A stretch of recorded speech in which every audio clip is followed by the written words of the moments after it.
You are now live. Wonderful. Thank you so much. It is 5:04 p.m. and we are going to call the October 5th, 2022 Quality of Life Committee meeting to order. Can I please get a roll call? Councillor Chavez? Here. Councillor Lee Garcia? Here. Councillor Michael Garcia? Present. Councillor Villarreal? Present. Chair Cassett? Here. You have a quorum, Madam Chair. Thank you so much. Moving on to approval of the agenda. Are there any changes from staff?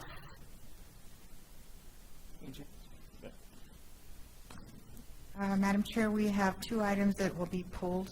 Oh, we're not quite there yet. That'll be on consent. We're just going to approval of the regular. Madam Chair, no changes. Okay. Any changes from the committee? If not, what are the wishes of the committee? Move to approve. Second. And all those in favor say aye. Aye. Any opposed or abstain? And motion carries. Moving on to approval of the consent agenda. And now, Loretta, what has been pulled this evening? All right. Item E has been pulled this evening. Request for approval of a termination agreement with Descartes Labs, Inc. and associated LEDA Fund Clawback. And item F has also been pulled, consideration of bill number 2022, an ordinance amending section 12-10-1.10 of the Union Traffic Ordinance governing mufflers and emission control devices. Wonderful, thank you. And if I am correct, item E was pulled by Councilor Michael Garcia, and item F was pulled by Councilwoman Renee Villarreal, Councilor Michael Garcia, and myself. No, I'm sorry. Item E was pulled by Lee Garcia. Lee Garcia, I Councilor Lee apologize. Garcia and by you, Madam Chair. And item F was pulled by, no, I'm sorry. You pulled item F. I pulled item F, yes. Yes, and Councilor Lee Garcia pulled item F, and Councilor Villarreal pulled item F. Okay, so I have a double Lee Garcia, one Villarreal, and one Cassett. All right, and can I get a motion to approve as amended? Move to approve as amended. Second. And may I please get a roll call vote? Yes. Yes, these are the items pulled from the consent calendar for discussion. No, they're pulled for discussion. Consent agenda. I apologize. We've made some changes in our procedural rules, so. No problem. Thank you for clarifying. Roll call vote, please. Yes. Yes. Yes. Yes. Yes. Thank you so much. Moving on to our presentations, we're going to 5A. This is leveraging the outdoor recreation movement, the opportunity to merge diverse resources into a sustainable and long-term economic development driver and market. And we have Eric Ani from the MPO here to present. Thanks, Eric. Red light on, test, can you?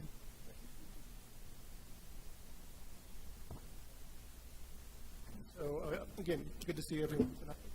Eric Ani with the Santa Fe MPO. Mr. Brown had respectfully asked that I bring some to your attention. The outdoor recreation movement is what I call it. So, let's go down here. Let's start here. So, to give credit where credit is due. The state of New Mexico has been, is everything working all right? Our big screen is doing some funky stuff, so why don't you keep going ahead and maybe if... Kind of cool. It is actually kind of cool. I do really like the superimposed PowerPoint over us. But if we could maybe just get the PowerPoint up there, that would, I think, probably be more conducive for the governing or the committee members to see. Eric did not have a PowerPoint presentation. Oh, it's right here. Oh, okay, I'm sorry. I thought you didn't have one too. Okay. We're good. Okay. You're good now, Eric. It's on this. Okay. All right, so what we're looking at is just a recognition that the state of New Mexico for generations has been advocating for tourism, and to some extent, tourism includes outdoor recreation. Madam Chair, I'm going to ask Eric to go closer to the mic so that the public can hear you.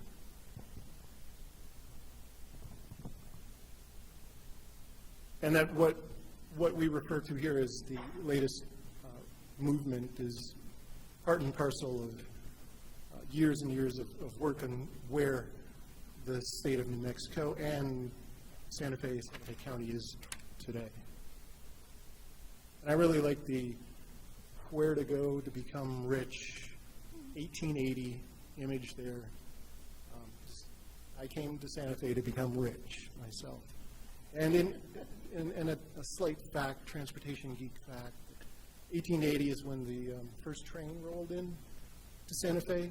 And as a result of having the train for that 1880s, late 1800s and early part of the century, there was a concerted effort to bring tourists here via the train. That shifted in the early part of the 19th century to the automobile. And what we know now is the Department of Tourism was ultimately gave birth to the Department of Transportation back at the turn of the century as a result of the desire to build roads to bring tourists to New Mexico. So the movement today, Governor Michelle Lujan Grisham signed the New Mexico Outdoor Recreation Division Law in 2019. So for several years now, the now State of New Mexico Outdoor Recreation Division has been hard at work trying to catch up to our fellow states in Utah and other regional states that have been dedicated to outdoor recreation as a primary economic driver for years.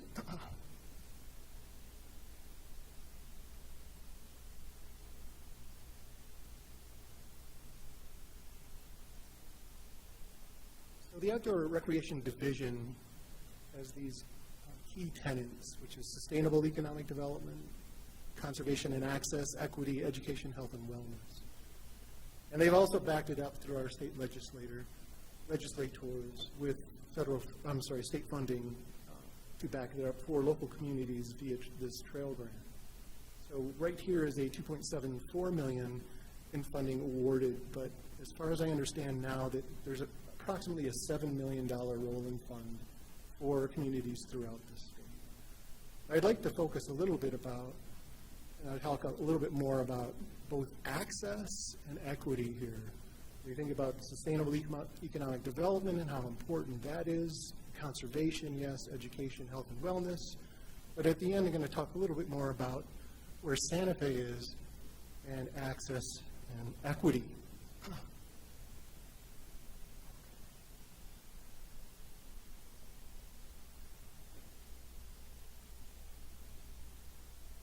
So this is a federal funding pot that came about and our friends at the county took advantage of. And it was a bit of a surprise to us at the MPO. Very, very creative of them to leverage economic development funds for the rail trail under the auspices in a good way of outdoor recreation. It was a nice fit. Mr. Brown brought that to our attention as well, is that here is a merger of what would be a traditional funding mechanism for trails, and then diversifying that funding pot.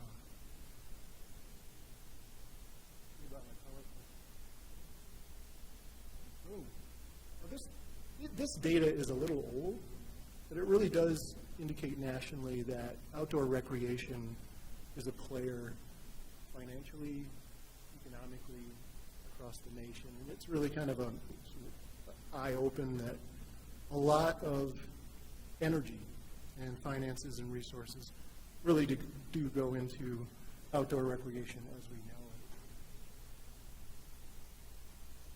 Now this is just a spreadsheet that isn't intended for you to read it, but just isn't intended to articulate locally. So we're moving from sort of this national discussion, regional discussion, to here in Santa Fe. As a result of some good work at the Economic Development Division this past year, this is a spreadsheet of constituents, stakeholders that have direct or indirect relationship to the outdoor recreation industry, including municipalities, counties, state government, nonprofits, and businesses. There's approximately a list of 300 here, which what I kind of want to do is emphasize with this slide is that there is a foundational stakeholder group here compound that with the foundation of the actual resources within our area. And Santa Fe has been set up over the years to be quite well suited to be available to take advantage and leverage the outdoor recreation, as we call it, this movement. Now,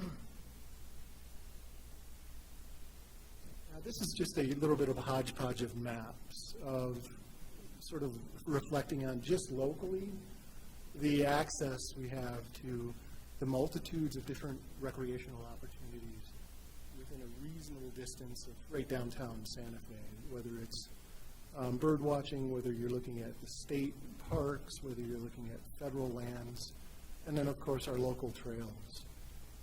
It is an exhaustive a list of recreational opportunities locally. Just to kind of put another finer point on it, in 2015, the Rio Grande Trail Commission law was enacted, and there's been some movement to move toward a statewide trail connecting Colorado down to Texas. Now, I understand there's some challenges to this, but what I wanted to do with the map to the right is highlight that even if elements of the trail are not built, and some are, the city and the county are well suited with a connection already, with the county taking advantage of federal land access funds in 2015 to build the El Camino Retracement Trail. Now, as that terminates down at the existing river trail, as the river trail builds out, it will be effectively a connection through the network of the city of Santa Fe, ultimately to this much broader and regional trail. Another real interesting function of outdoor recreation. So I want this, I'm not advertising for the nice people who are working here in Santa Fe as entrepreneurs who built this company from the scratch, but as an example of the kinds of industries we're seeing here in Santa Fe, the entrepreneurship and the ability of our local businesses to leverage, again, the outdoor recreation movement. However, I do want to note that those campers are pretty darn cool. I really want one.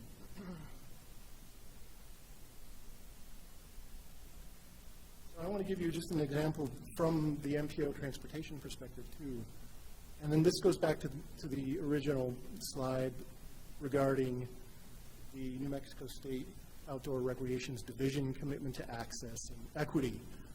And as an example that we could use is that the MPO, working with the National Park Service in 2021, built out this community health profile specifically for the south side of Santa Fe, around the South Meadows, Agua Fria area, with some very detailed analysis for the purpose of really understanding the socio-demographics of the particular area, the need and the opportunity. So when we think about leveraging and taking advantage of outdoor recreation, primarily the MPO's responsibility is transportation and looking at the trails as a commuter network system, and those trails have the wonderful opportunity to provide recreation for the community. So in the health profile, we sort of dovetail the two in understanding by looking at the demographics, and I really want to reflect on this, is if you think about access to all of the wonderful outdoor recreation areas, there is some sort of equity issue that we should probably really reflect on, is that a lot of it is in the periphery. A lot of it you have to actually drive to get there. So what we're looking at here is actually putting in the recreation where it's most needed, which is already well planned out, which is a gift from our standing on the shoulders of the leadership before us to presciently think about the river trail and the Acequia Trail. So right here within this very area where we see the need will be the Acequia Trail as funded today, and will eventually be the extension of the river trail.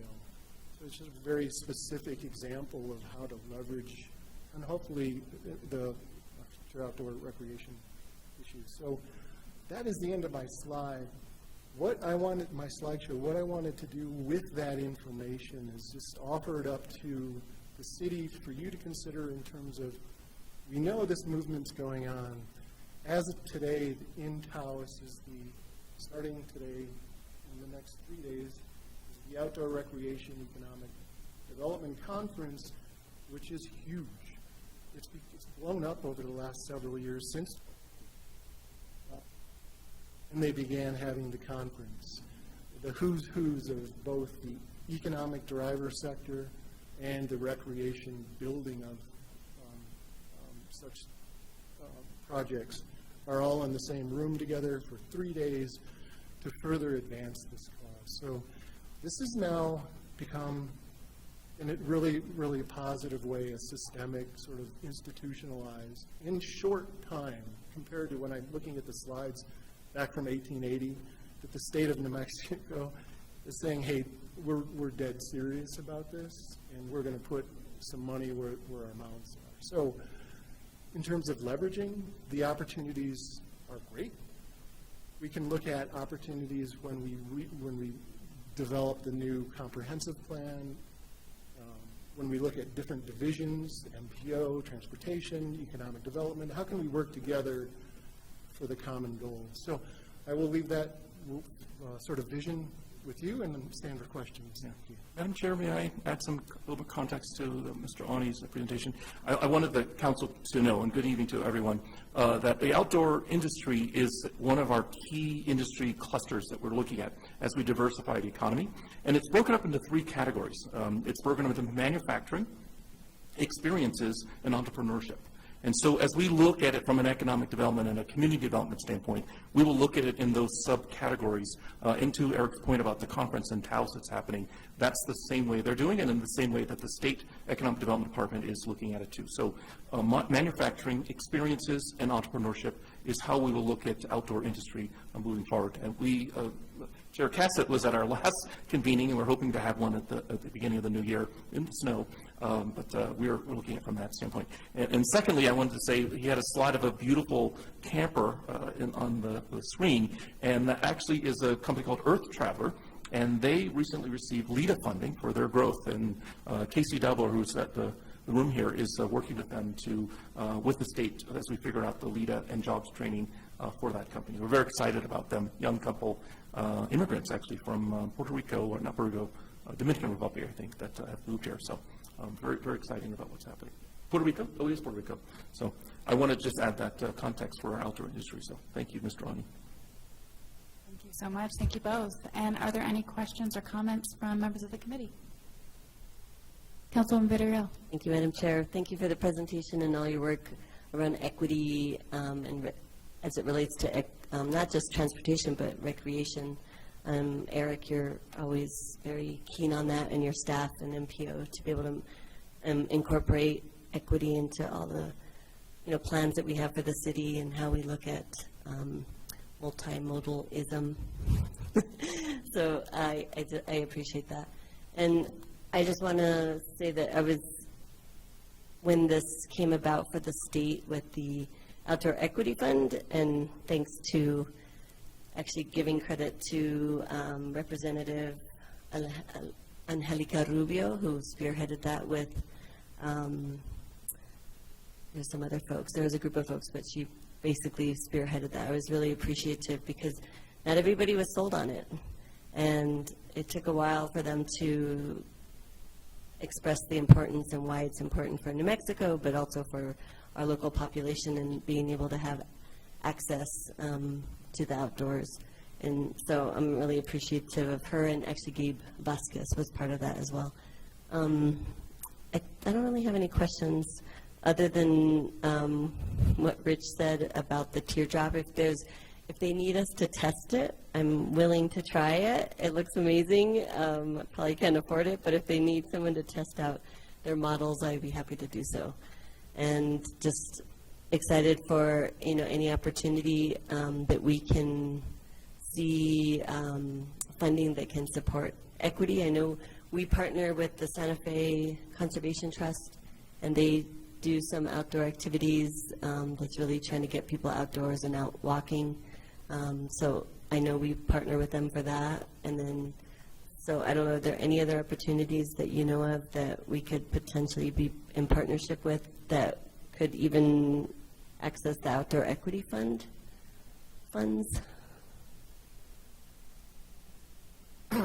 Members of the committee, it would, there are, and I've been thinking about it in terms of whether it's our friends with Earth Care or others who are doing leadership around community engagement and the environment. As one example is to maybe figure out ways to further empower them. The MPO successfully hired them to do some public engagement that did reflect on the outdoors and experiencing moving through space. So that's one example. I think the opportunity too here is to look through this lens of recreation, and especially with equity, and saying, what is it for you as a community? And asking the question to come from them. What is the recreation that's missing from your life? Whether it's a simple walk around the block, or whether it's having the accessibility to the ski mountain, the resort, and so forth. Thank you. No further questions. Thank you so much. Anything else from members of the committee? Councilor Lee Garcia. Thank you, Madam Chair. Appreciate the presentation, Mr. Ani. Looking at the amount of, I guess, people who invest, and I like that the chart, we couldn't really tell who they were, but Santa Fe Ski Basin was up there. I saw it in small. So many different organizations, entities, people who would have interest and access to exactly what you presented on in regards to trails, outdoor activities, and so on. Collaborating, obviously, with the county is huge. Collaborating with parks, collaborating with even the state. I don't know how does that work with what we're doing here, and creating connectivity for people who want to utilize these trails all the way to the ski basin, or so on and so forth. And I guess it's just maybe not pertaining to this wheelhouse, but maybe it is because of all of the different entities that contribute, bring people in for whether it's hiking, biking, usually walking, or even just using trails to connect to certain areas that don't have vehicles, I guess you could say. Chair and members of the committee, I have a good example, if I may. Santa Fe, in terms of its investment portfolio in industry and so forth, is not as vulnerable as our fellow communities to the north and to the south. And the city of Farmington is a good example of their boom and bust economy. So I had the opportunity to work in the Four Corners for most of my career, very familiar with Farmington. At the approximate same time, 2017, 18, 19, Farmington, in collaboration with this effort to build the division as we see it today, really took a leap, knowing the dependence they are on the combustible energy in terms of outdoor recreation. And they took a comprehensive approach looking at really investing, and did so in the river trail, expanded it significantly. They have what's called Lake Farmington, which is the reservoir, is actually making it a destination. These are things that just a few years ago would have been unheard of in my time. And then something really goes to my heart is back in the day in the early 2000s, there is a railroad bed that ran from Durango all the way to Farmington. It's still intact between Aztec and Farmington. Back in several years ago, the whole private property rights sort of thing up there would have just destroyed this idea. They got funding through the equity fund to actually design the trail between Aztec and Farmington. And I'm just stunned in a really good way because it seems so impossible. Now it's reality because of the leadership that they saw that they needed to diversify their portfolio or effectively you can see it. And so that is a great example of just one community. Also, the New Mexico Main Street communities are using this to leverage their assets. Santa Rosa maybe being a good one in terms of the Blue Lake and whole lake, so whatever it's called, and then really leveraging these funds to bring tourism and recreation to their city. So again, going back to what I see for Santa Fe is that we really have a lot going for us compared to our friends around in the rural areas. So can we really focus on the equity and the access? And then maybe you look at internally in terms of city limit, how to destinations versus having to drive to the ski resort or something like that. So hopefully that helps. Yes, and thank you again. Just, I know there probably is a lot of collaboration between the different entities to work together, and I think that's the biggest concern, that some may not want something going through their property or easements and so on and so forth. But again, collaboration with the other entities to create the network that everybody's looking for. And we appreciate your work. Thank you. And I think it's really important to note really quickly that the collaboration with the Tesuque Pueblo and the other pueblos cannot be underscored in doing anything that involves being part of their property. And so that's well within the scope of any discussion. Thank you very much. Thank you. Anything else from any other members of the committee? Thanks so much, Eric. I just, one thought that kind of came to mind is we're looking at the, this outdoor recreation within the urban area, and sometimes when we think about, trails as means of transportation, we're not considering the beautification of the trail, and I think that there's kind of a real opportunity with arts and culture as well as with the Tree Smart Santa Fe project, that as we're building out these trails of how do we kind of bring the outdoor aspect of them to them, if that makes sense. I mean, obviously they're outdoor, but how do we really make it, so much of being in the outdoor experience is just this beautiful place that you get to, go and exercise and get your body moving, and that we can do some really interesting stuff even within the urban area around our trails to still get that beautification piece. It's not exactly the same as the mountains, but it sounds like there's probably some opportunity. Have we been exploring that as much, via either this project or MPO or Main Street or anywhere? Yeah, in my experience here, our work with the local arts council and the resources and capacity they have, the MPO currently is working with a local artist on the finalizing that national parks plan for the south side, as an example. But that just underscores that there's a tremendous amount of conversation. Let's give Santa Fe Conservation Trust some due credit and all the good work they do in their partnerships, not with just the city and us, but with local artists, schools, and so forth, as an example. And there's so many others out there that are doing this good work with artists to operationalize, if you want, to bring out the opportunity of the trails being beyond just the space you walk through, to an educational experience, B, a cultural / artist experience. So conversations are happening a lot. Well, great. Well, hopefully also we'll discuss that in NPO, because I know that that's something that I'd really be interested in hearing more as we discuss the trails.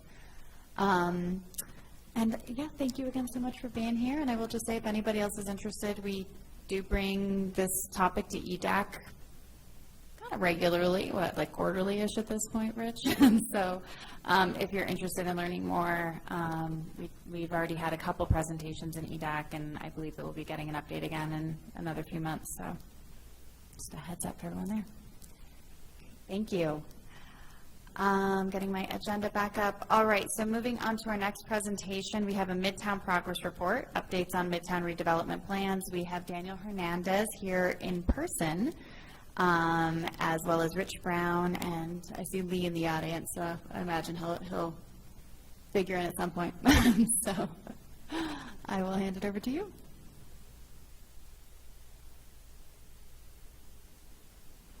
Thank you, Madam Chair, members of the committee. I'm just going to do an introduction and have Daniel speak to the presentation. And first and foremost, the presentation today is really just an overview of progress. Because this body is quasi-judicial, we are not going to go into any details around the application for rezoning and the development plan, but it's just a general progress report update with timelines. So I just wanted to lay that out there before they came to the presentation. So, as you know, we have been working on this development plan at Midtown since about 2018 when the land was transferred over to the city, and we've had a series of engagements and charrettes and RFEIs and input sessions and lots of staff, and we are now in this place of 2022, and with approved resolutions are moving forward with a couple of action items that include rezoning, that include building RFPs, that include infrastructure, that include library updates and reuse of buildings, et cetera. And so Daniel will sort of speak to the overview of that.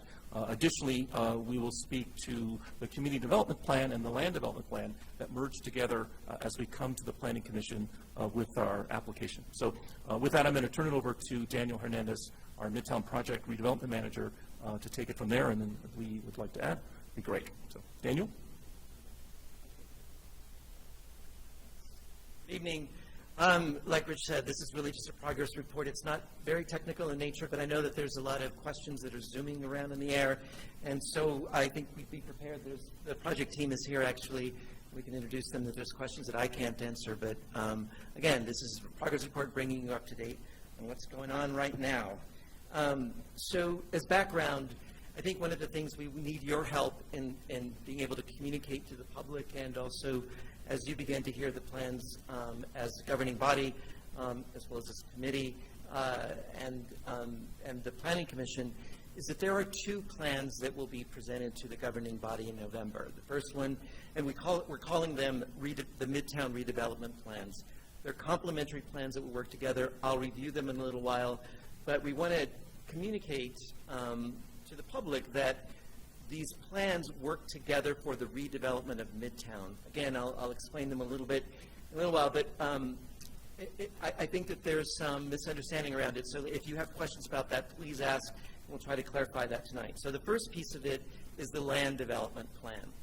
And the Planning Commission will be hearing the land development contains the master plan, a zoning ordinance for the zoning and land use of the Midtown site.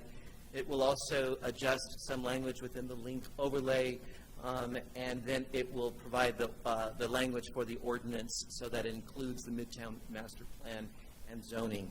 So all of that will be heard at the Planning Commission. It will later come to you for final ratification. Again, if you think about the land development plan as land here, and it dictates, it regulates what can actually happen on that piece of land. Right now, the vision that we have as a community in the city is it will be a mixed income district, an urban area, lively, commercial, residential, jobs, life happening at Midtown. It can't accommodate that with the current land use. So we have to change the zoning for it. And then not only is the land use changing, but then where will development happen? So street networks, open space, where buildings will be, what buildings that are currently existing there will remain. All of that is regulated within the master plan that you will be reviewing. The other redevelopment plan is the community development plan. Now, this was the piece that people like, I don't really care about curb heights or street widths or whatever, what the land, the design guidelines for the Midtown area or site, but I want to know, are jobs going to be created and are they going to be for me? Is there going to be housing and is it going to be affordable to me? Is there programmable open space and what kind of programming? What is the priority around that programming? Arts and culture is really a driving force for Midtown. How is that incorporated into both development as well as the programming of public spaces and tenancy of future buildings at Midtown? And what's happening with the film? And will there be career paths in film as the proposals include the expansion of film at Midtown. So these more community development, more policy-oriented, not necessarily the regulation of land, but what happens on that land that benefits communities. So this all started, and it continues, as thinking of Midtown as the center of the city. We know that a lot of the demographic and growth of the city moved towards the south and encompasses now the Midtown district really as the center of the city. The city council, the governing body, the planning department passed some major resolutions around and ordinances around the link area, the St. Mike's corridor and Cerrillos corridor, to begin thinking about a more walkable city, a place that had smaller blocks, buildings that face the street so that there was more of a pedestrian-friendly environment. Those were the groundings for how Midtown was envisioned, and those are the things that continue to drive the planning at Midtown. So we already had some ordinances, some land use, some planning vision that we built on. So again, we took it a little bit deeper at Midtown, and so when you see the planning guidelines, you'll see that there are design guidelines around green streets, the protection of the pedestrian as they're walking down the street, the comfort levels, their experiences in relationship to buildings. That also talks about their relationship to open space, and a large conversation in the master planning was around biophilia, meaning the human experience in its relationship to green spaces, and how we might continually create those networks of green spaces to encourage people to walk, bike in Midtown. So designing for health was also a major focus and impetus for the creation of the master plan. So again, I talked about walkability. We designed then the blocks for walkability, bikeability. If you can only remember, and Eric knows this better than anyone, but the experience of a pedestrian or bike, if you're a person on a bike, the dimensions of blocks are really important. You might be willing to walk 1 or 2 blocks if they're dimensioned, and you feel like, okay, I've walked 1 or 2 blocks, but if you see this block as, hundreds of feet, you're probably less likely to walk that block. So the design of the blocks really were designed to enhance the experience and facilitate walkability in the neighborhood. Also, the access to transit facilities, one of the things that we used as guiding a lot of the decisions in the planning process was the U.S. Green Building Council neighborhood development guidelines, their design guidelines. And one of them was to see if Midtown actually had access, distance-wise, to existing transit stops. One of the things we hope to continue working with the MPO on is enhancing those opportunities and safety and just general feeling like, oh yeah, I can walk over there to that bus stop or to the train station. Anyway, what it allowed us to do, I think I've said this before, but I'll say it again tonight, that the city is a gold city within the USGBC, the U.S. Green Building Council's city program. And as a gold city, there's one major piece that they couldn't qualify, which was a dense area that was in close proximity to a large transit node. The Midtown is allowing the city now to maintain its gold city status, and so we worked with the Sustainability Office in making sure that they now can confirm with the USGBC that they qualify for that credit. Universal design was also a major impetus in thinking about the design. So the design guidelines talk about street patterns and the ways that pedestrians will accommodate not just a person who is fully able, but people in different ages and abilities to manage in an urban environment. And then I think everyone, and we'll continue, I'm sure, to talk about this, but we tried to, not only tried, but I feel like we were successful in thinking about what creates an affordable housing stock in a city. So on your left, you see just different things that cities use to ensure that there are there's opportunities for housing affordability. And first and foremost is the inclusionary zoning, which is a land use. It is a zoning ordinance that the city already has. We want to make sure that it gets applied there. And I know there's ongoing discussions, and I'm sure we'll continue to have them. But because we're in control of the land, we have the opportunity to send out RFPs that will facilitate deeper levels of affordability or more affordable units at Midtown, to ensure that we achieve our benchmark, our minimum benchmark, not the max, but the minimum of 30% of all units built at Midtown will be affordable. We're going to also set aside, as part of achieving that 30%, parcels for 100% affordable housing development. This means that if you're an affordable housing developer, and we want to see affordable housing developers participate in Midtown, the easiest way to access very competitive financial subsidies to build affordable housing is to actually have a site, site control, and being able to build then affordable housing on that site. There's, like any competitive financing programs, there's different check marks. So, if the city says, here we've set a minimum land value for the development of affordable housing, you get a check mark, because there's very stiff competition for these parcels. So we'll be working with affordable housing developers to make sure that their applications for low-income housing tax credits are very competitive, because they're competing against other projects in the state. The other one is diverse tenures. We want to make sure that there's rental, that there's home ownership, and we're going to encourage, particularly in the home ownership RFPs, structures around community trust, land trusts, and we'll see and hope that we'll get responses back that facilitate community land trusts, particularly with home ownership projects. We want to also have live-work units so that people who may have a small business, whether you're a massage therapist, a bookkeeper, or an architect, or whatever your business might be, that you can actually work at home, so that you're not having to rent market rate commercial space outside, but you're able to actually use your home or as a live-work unit. So the living space is separated from the workspace, but it's all within the same unit. And all of this is really trying to describe the housing choices that we want to propose at Midtown, to basically expand the housing choices. We hear from the public a lot, like, well, I'm just a single person, and all I can find is X, X, and X. And we're trying to make sure that we have a full spectrum of housing types at Midtown to address the needs of different household types. So you may have seen this already, but here is what the master plan is generally showing, what the capacity of the site will be able to generate as far as commercial. So you see retail, restaurants, institutional, meaning educational and or other types of institutional uses, office, hospitality, film expansion is probably the first one that everyone's wanting to see move forward, the film expansion piece. But all of these are elements that we've heard from the public, and they started really with the, way back in 2018 with the Midtown Planning Guidelines, the priority uses that people want to see.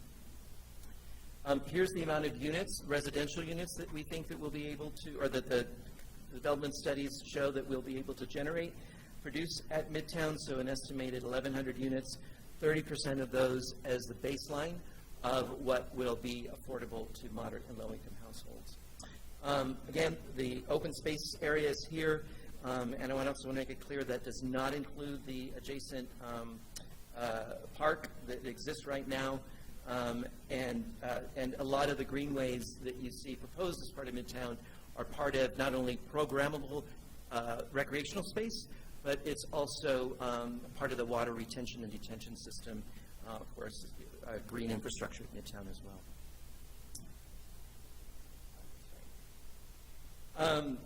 We are wrapping up the stipend program.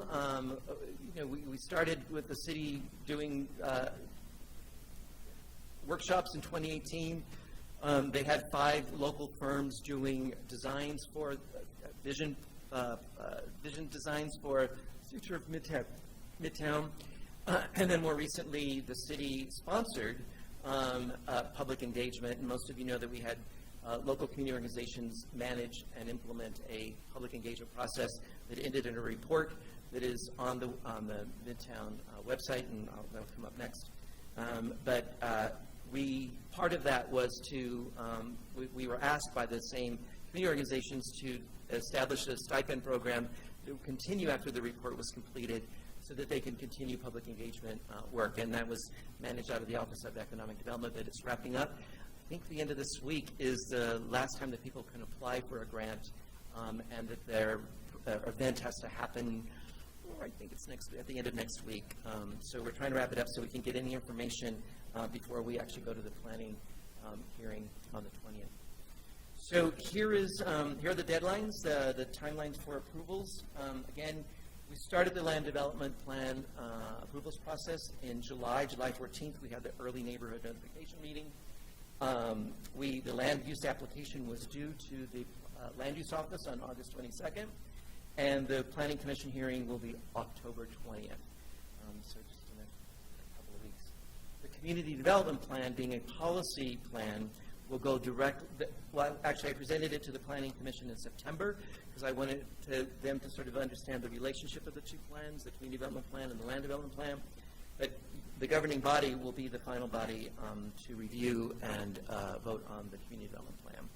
So again, these two plans together, called the Midtown Redevelopment Plans, a presentation on October 12th, and then the governing body hearing on November 9th is when you will hear the final two plans coming together, and you'll have a chance to vote on that night. Again, if you haven't visited the website is still up. It's still receiving additional documents and reports, and tonight's presentation will go on it as well. So that's the end of this presentation. Thank you. Thank you so much, and thank you for being here and in person. We appreciate it. Thank you. Any questions, comments from members of the committee? Councilor Michael Garcia. Hello, Mr. Hernandez. Hello. How's it going? Good to see you again. You. Thank you for this presentation. I really appreciate it. Lots of additional information that I've been looking forward to getting. I just have two quick questions, and maybe you can, I don't know if the first one you can answer because of our quasi-judicial role, but I'll ask it, and if you can respond, perfect. If not, I understand. In the presentation, you mentioned that there was going to be a proposed amendment to the link overlay. Can you give a little more clarification around what that is? I think we can say what it is, a general description of what it is, but I'd rather have Lee do it if you're still here.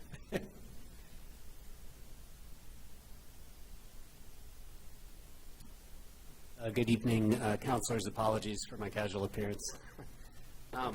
The link tech, the way zoning and overlays work is that the underlying zoning has a certain standards to it that you build and develop to, use standards, etc. Then you add an overlay on top of that, and that gives additional standards or sometimes restrictions and so forth. The Midtown Master Plan or Land Development Plan has its own standards still. It's more of a form-based code and is intended to be more compact and so forth. So the text amendment to the link overlay really is just to acknowledge that Midtown will have its own standards that mesh with the underlying zoning, mesh with the overlay itself, but then here's another layer of standards and slightly restricted uses, actually. So really, it's just to allow the link to accommodate the specific standards of Midtown. And when you say Midtown, you're talking about the campus property, because the overlay talks about the Midtown being the campus property in the corridor up and down St. Michael's. I just want to make sure Yes. the public is well aware when we say Midtown, we're talking solely about the campus property. Yes. Yeah, correct. Thank you, Councilor. That's good clarification. Okay, thank you. I appreciate that. The next question I have, and again, I don't know if I can get a response tonight, Mr. Hernandez, but if definitely would like to get these numbers broken down for me, because in the presentation it stated there's going to be 1,100 homes developed, and if I can get a breakdown of how we arrived at that number, it'd be fantastic, and then if we can even go more micro in regards to what does the breakdown look like for availability of rent versus availability for purchase for home ownership opportunities. Okay. And so, you know, out of that 1,100, so many are going to be rental, so many are going to be home and ownership. Sure, I can get you that. And just so you know, one of my first references is going to be the community development plan. Actually goes into this slide a little bit deeper. It articulates the projected amount of rental, homeowner, and I think the land you'll answer us, but I'm not sure. But anyway, I'll go there first, but I'll summarize it and make sure that the committee gets that. Okay, fantastic. And then my last question, and I don't know if you have this number, but you spoke earlier that there's going to be parcels where there's 100% affordable units developed. If we can get the numbers for Those are there, that. that might be Okay. the third category. Okay, Yeah, fantastic. They're the two. Great, just so we can fully understand, out of the 1,100, these are going to fall into these certain buckets. Understood. I think that's all I've got. You're going to be back in front of the governing body next week. Is it this Yeah. presentation, or is it something different?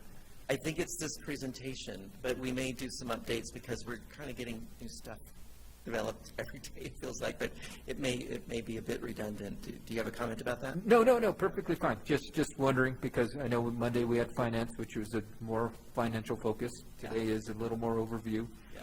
Next week, that's perfectly fine. I'm happy with that. And then I know the day after the governing body, Mr. Longston will be visiting BPAC with us to talk more about the concerns BPAC and Mr. Ani had around some of the bike and modal and pedestrian proposals. But that's a different day, different conversation. With that, I thank you for the presentation again tonight. I really appreciate it, and look forward to seeing you all again next week. Thank you. Thanks for Any your more questions? Thank you, Madam Chair. Thank you so much. Councilor Lee Garcia. Thank you, Madam Chair. Thank you for the presentation. The only question I kind of was curious about and wanting to know, aside, once this is all developed out, and there was a little bit of discussion during finance about return on our investment. And when it's all said and done, I guess, what will be some of the major economic drivers to the city in regards to attraction, people coming to our city to enjoy this beautiful, great piece of property centered basically in the center of our city now. And so, yeah, just a little bit of insight on that, if you could elaborate. Wow, it's a great question, and it's so hard to answer on one level. The main reason being that, as you know, the commercial markets are so unknown right now post-COVID. Well, so we're not post-COVID, but because of COVID and everything that happened with both the financial markets as well as just the commercial tenancy markets. So we had anticipated, some major development early on, that there would be developers that were interested in doing some commercial space, but that's not so strong right now. But that may change in 3 years from now, 2 years from now. But we do know right now that one of the major economic drivers will be the expansion of the film lot, the studio, the production lot. And that RFP will most likely go out this month or the beginning of next month. So we think that'll be an economic driver. I think the other one is going to be just general GRT because, in our conversations with some of the adjacent property owners, they're excited about the connections that they want to make in the future because they see a whole new market here. So, the commercial activity that you see along both St. Mike's and Cerritos are, they're older than 7 years old, which is usually the investment period for that kind of commercial development. I think an injection of new markets, new people visiting and accessing their retail establishments are going to actually increase their strength commercially and financially. So again, I think we'll see better, stronger GRTs coming out of this general area once Midtown has a life and a bigger marketplace, meaning more people there to actually spend money. So I think those are probably the strongest economic drivers. Mm-hmm. Madam Chair, Councilor Garcia, can I add more to that? So there's a couple other layers from my standpoint, from an economic development standpoint. One in particular is that we try to focus on boomerangs. We want the children who move away to come back. They need housing. So if we're building housing that's attainable, it's another way where we bring them into the city and of course, an economic impact from their consumer spend. Additionally, he talked about the film production studios, but also we're looking at innovation and entrepreneurship. So that's going to bring small and medium-sized businesses to the parcel district that'll help bring more jobs to the area, which will be spent in the 1,000-foot radius of where we are. Additionally, we look at the Performing Arts Theater and the Visual Arts Center as a way to expand our tourism map. So Mr. Ani talked earlier about the outdoor industry. Tourism comes and celebrates with the events and festivals, but we now have some stickiness while they're here because we have the outdoors, and they really haven't explored that yet. So once we activate that Performing Arts Center and the Visual Arts Center, it's just another reason why we can then bring people who are tourists into Midtown, but also folks who live south of the St. Michael's line, there's another place where they can go for arts and culture. So there are all these different layers that we see that provide economic impact as this is being built out from a standpoint of housing, commercial convenience, then bringing in jobs and innovation from the standpoint of just using the housing and the existing buildings that are there. One more thing that I want to add. So I get a lot of calls from people who want to establish some idea in Santa Fe, and I've recently received a call from Lannel, who is looking at trying to figure out how to build a postgraduate university program. It's like an executive program, and they want to bring postgraduates from around the country. They'd love to have it in Santa Fe because there's no place left in Los Alamos. And then they asked about, is there a way to bring that sort of thing into Santa Fe? And what's exciting about that is that we're talking about potential entrepreneurs. Even if 10% of a potential 300 students who come to these executive programs stays and builds a business from here would be actually exciting. And if it's in the center of the city, would be a very cool idea that we could have looking at some of the buildings and development we have. So I wanted to add that to that. Thank you, Director.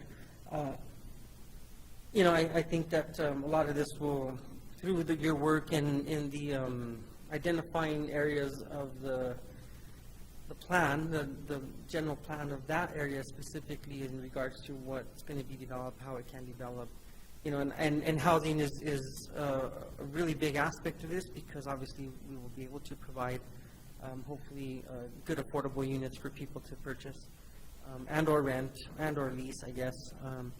But at the same time, developing it into an area where it's an attraction where people can come and enjoy some time in the outdoors or a small market that's been built or so on and so forth. And I think those are hopefully not missed opportunities, just focusing on housing. Looking at the film industry, another, we talked about that yesterday, Director Brown, and how that brings economic money, GRT, and so on into our city. And so, again, just a few of my comments. Thank you for the presentation, Mr. Hernandez, and looking forward to seeing what the outcome is going to be here. Thank you so much, Councilor. Any other comments? Councilman Villarreal? Thank you, Madam Chair, and thank you, Mr. Hernandez, for your presentation. I just had a couple of follow-up questions from what you presented. When you talked about diverse tenures, and you said rentals, homeownership opportunities, and land trust options, so the way you describe that, does that mean that there would be an RFQ related to the land trust, community land trust Yes. model? Yes. Do you set parameters for that, or do you just describe loosely a land trust model and then let people, propose potential ideas? Yeah, we're going to,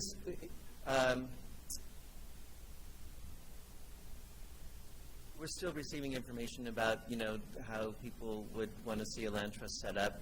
I think that there are particular goals around that right now that we've seen practiced around the country, successful community land trust models, particularly around home ownership. The ones that survived this and have been the strongest are ones that, they're able to expand their portfolio.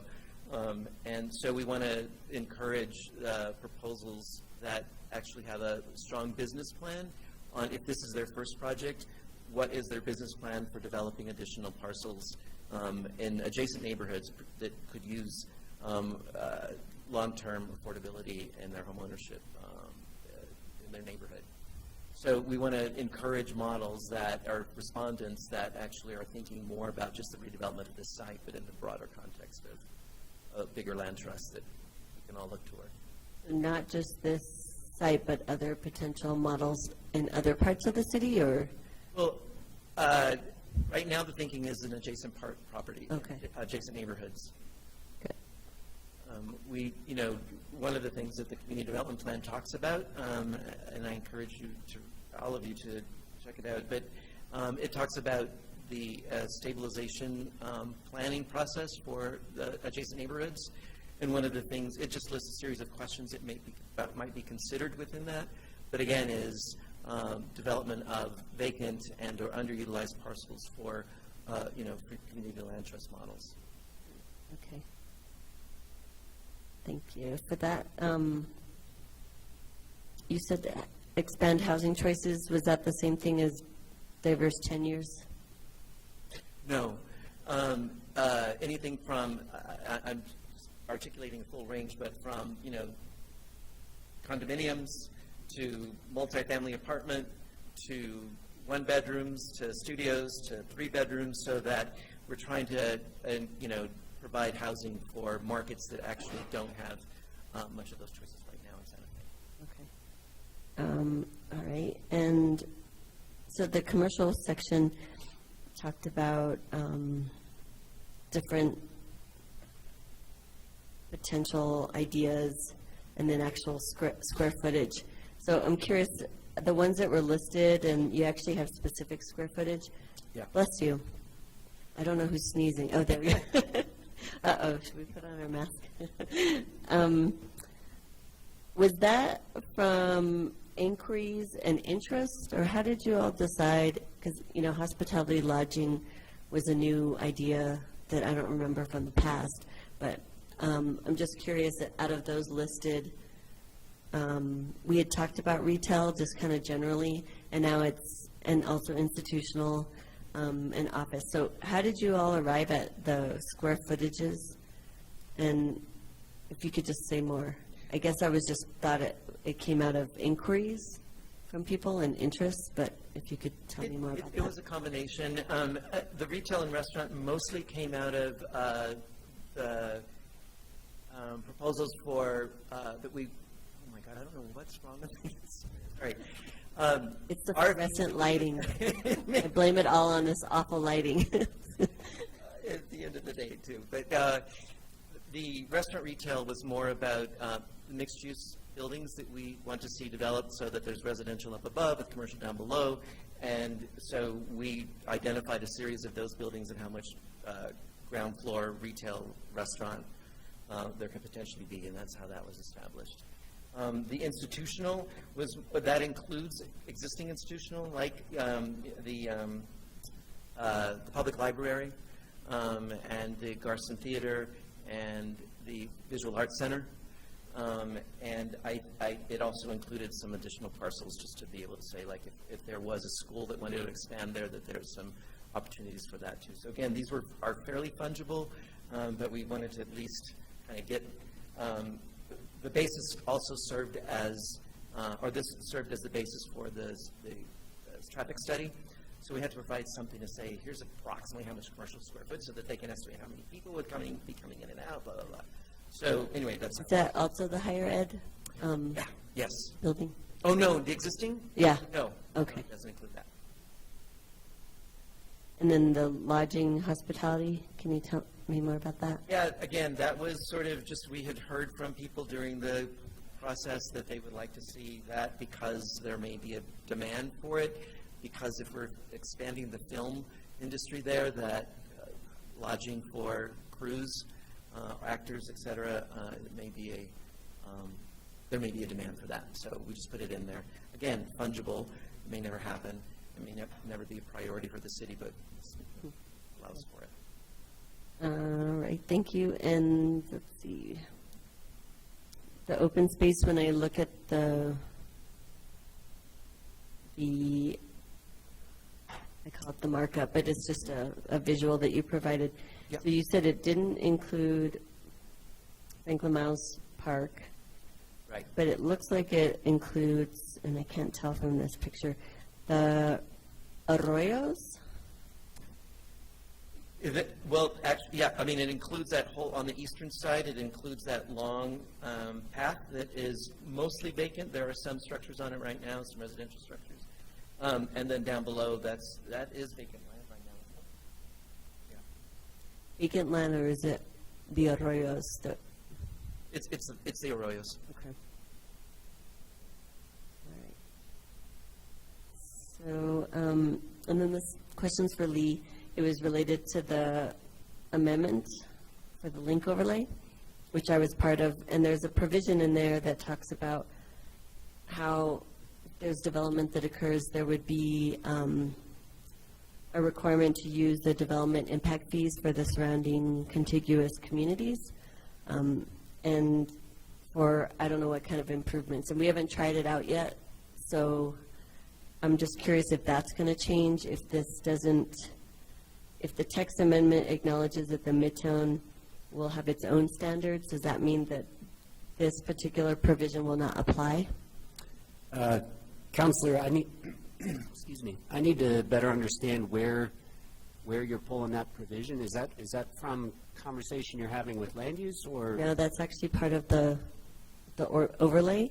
There's a piece, there's language in there that talks about how any kind of development, the impact fees that would be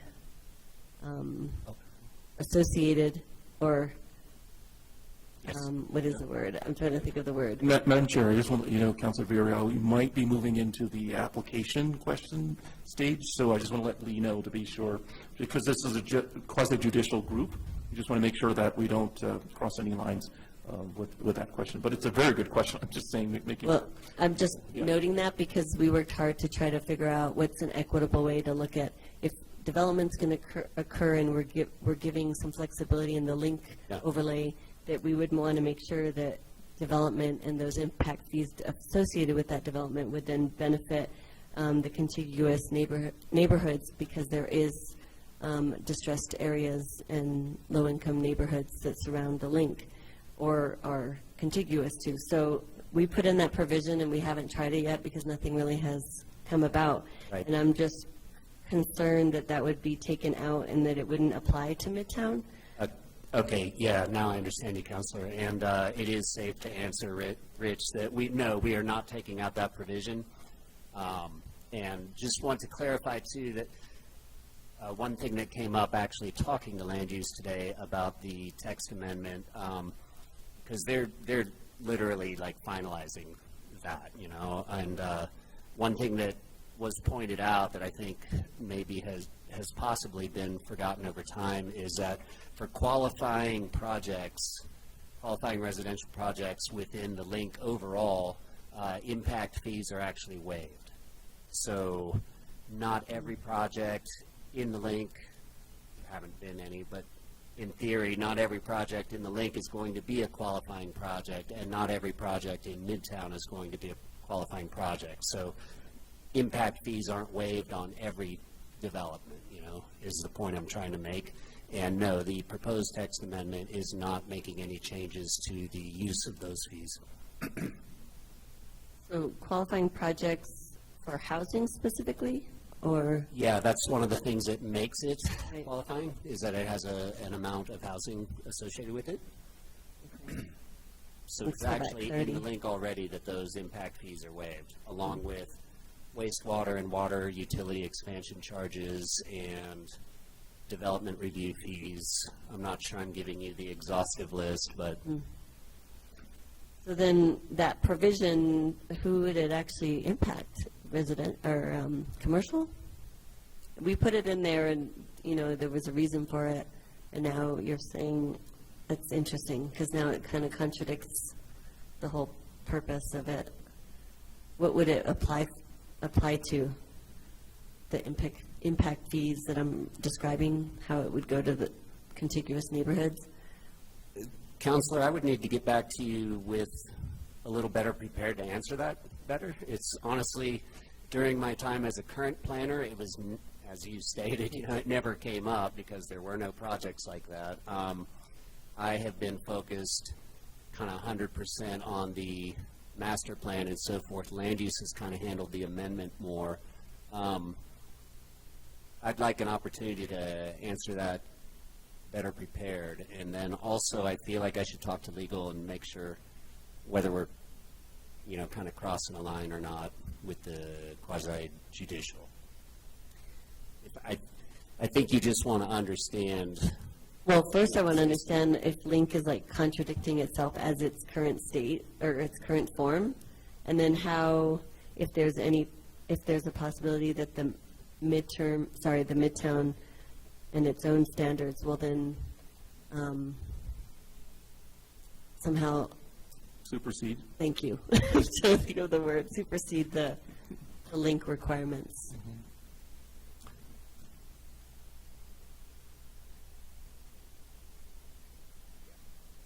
I think we need to prepare and speak, either come back to this body with a better answer or work with you individually on your question. So maybe you can just research it, and then we can Yeah. talk about it again in the next time you present this, which is next week, right? Yes. And in the meantime, can you send me the Link overlay document? Yes. Okay.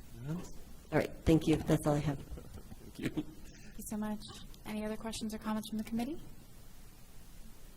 I have one thing to think about as I'm looking at the schedule, which is an assumption that this hearing will be approved in one planning commission meeting where there might be other cases, and then will also be approved in one governing body meeting where this is not the only thing on our agenda. And I am skeptical as to whether or not that is actually going to occur. I know with Zia Station, we actually scheduled special meetings for the governing body, and we scheduled 2 in anticipation of really a lot of public comment and really long, in-depth conversations to make sure that the governing body was actually voting not too late, although I think we still went to 1 a.m. with that one, didn't we?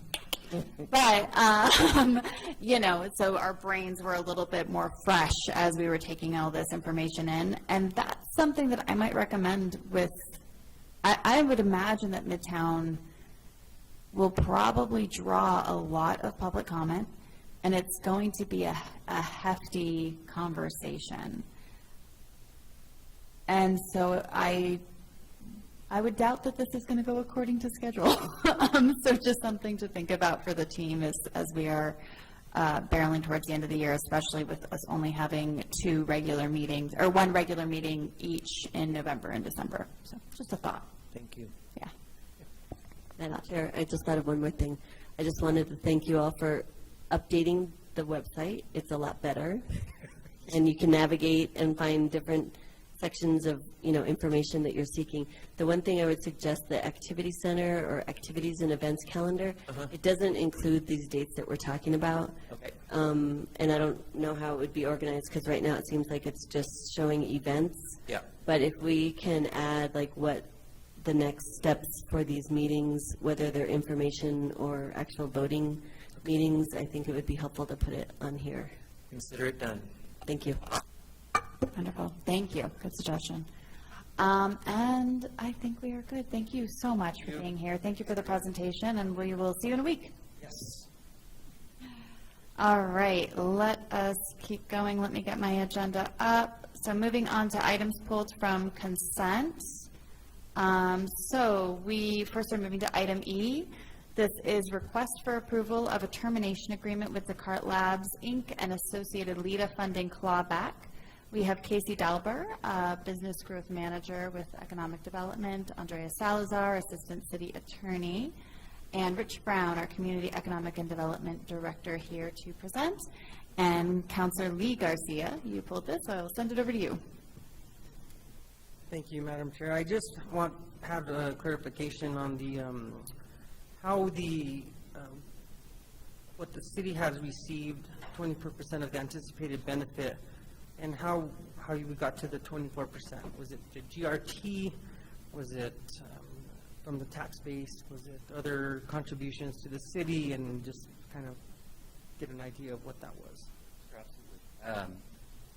So the state's finance economist was here on Monday at the Finance Committee, but my understanding is the calculation came from the employees' benefits, the business benefits, the GRT, the property tax, building renovations and equipment, along with the induced employee benefits to the city. Okay, so compiling all of those, So they compiled all those numbers, and then they took the percentage that the cart received versus what they actually took versus what the GRT during their time or that they were under LEDA. okay. And so, obviously that translates into 24%, and the remainder is what we're forgetting, I guess, of the total. Of what they, what they received. Right. Yes, that is correct. Okay. And I think that was the only clarification that I really wanted to know, what was involved in the percentage and how it was derived. And so, simple clarification. I appreciate you guys for being here for that, and thank you. And, Madam Chair and Councilor Curtsey, if maybe I could add one more thing. I wanted to say that over the time that the LEDA program was happening, when we had jobs, we invested about $50,000, and we're getting that percentage back. So $18,000 we get back. The state's getting, they invested way more than we did, but that's the money that we originally put in over a period of time. It was $100,000 over a period of time, but $50,000 had come through, and so we're clawing back $18,000. Okay, and it's all included in the termination. Yeah. I appreciate Yeah. clarification. Thank you very much. So I'll move for approval. Second? Got a motion and a second, and if I could please get a roll call. Yes. Yes. Yes. Yes. Yes. Thank you so much.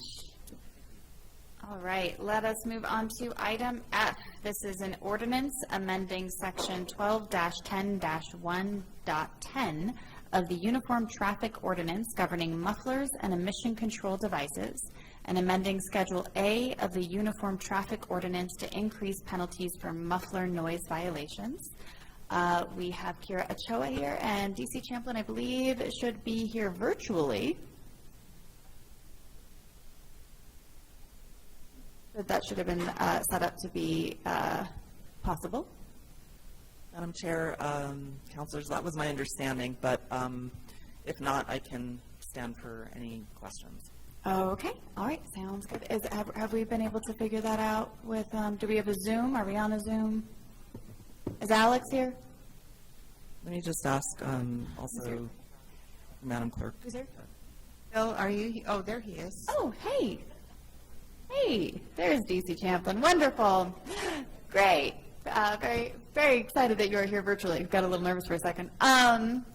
Before I turn the floor over, I did just want to kind of speak to the committee about what I am hoping to get out of this, because I was going to make a motion to postpone this until the next meeting. I've been working with Councilwoman Villarreal, and I and Councilor Romero Worth and I have been in discussions regarding some potential amendments to this bill. I was hoping that throughout the conversation today, we might get some feedback from Quality of Life Committee, so that over the next 2 weeks, the three of us have the benefit of your insight and your questions in this discussion as we continue to work towards those amendments. So I just wanted to set that stage right now. DC Champlin has done a wonderful job of pulling some data with some of the conversations that he has had, and then we'll be able to have these discussions around some of this presentation, as well as opportunity for more discussion in a couple weeks. So with that, I will go ahead and send the floor over to you. So DC Champlin, please proceed. All right. Can you guys hear me? Yes, we can. All right. Awesome. Let me see if I can pull up the share screen real quick.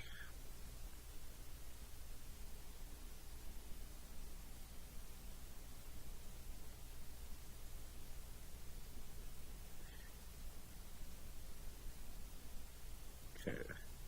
Is that working for you? Yes, it is. Thank you so much. Yes, no problem. All right. So, like Chair Cassett mentioned, I've been given the task by Chief Joy to kind of come up with some data, explain a little bit of this, bill that Councilor Lindell is sponsoring. So the whole reason for the initial conversation here, I believe that came forward, was a citizen concern. It's been a number of years. Any of you that have been in the council for any period of time or lived in Santa Fe, may have bothered you as well as a resident. But there's been several different conversations and different research options by all the city staff involved, including myself, going back to being a captain, and even before that as being a lieutenant. This has been a years-long issue. And right now, one of the things that's kind of standing out is that the muffler violation it's not a threat to life or anything like that, but it is a high impact to the quality of life. And unfortunately, it has a comparatively low fine. So right now it's $25 for the city of Santa Fe, and this bill talks a little bit about, or the proposal, increasing those penalties.